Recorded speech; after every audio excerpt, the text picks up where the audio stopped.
ఎవడు అడ్డం వస్తే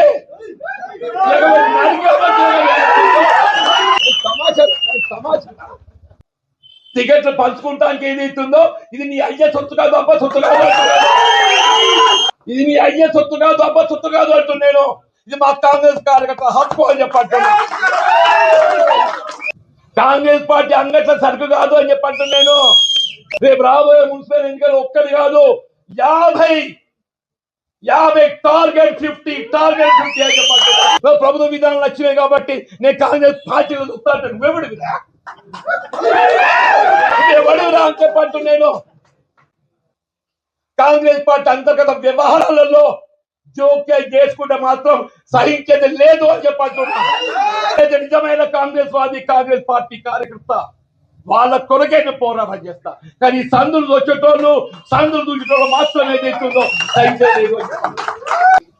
ఇలా శ్రీరామచంద్ర ప్రభు ఏదైతుందో ధర్మానికి కట్టుబడి ఉన్న రావణాసుడి 10 తలలు నరికిండు. రావణాసుడి 10 తలలు నరికిండు. నువ్వెంత నీకు ఒక్క తలకాయ ఉంది.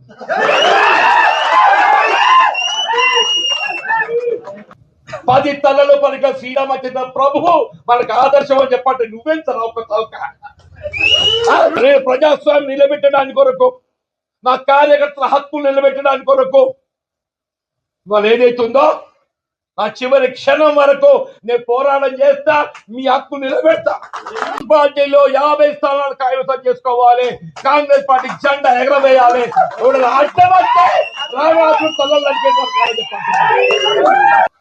ఇవాళ పాండవులు అటువంటి అజ్ఞాతవాసం చేసింది. ధర్మానికి కట్టుబడ్డటువంటి పాండవులు ఏదైతుందో అజ్ఞాతవాసం చేసింది. ఇలా మనం అజ్ఞాతవాసం ఉన్నాం. పాండవులు కూడా మళ్ళీ మంచి దినాలు మన కూడా మంచి దినాలు వస్తాయి చెప్పారు. మన కూడా వాళ్ళు ఏదైతుందో మీకు నేనండా, నాకు మీరన్నా. మనకు కాంగ్రెస్ పార్టీ అన్న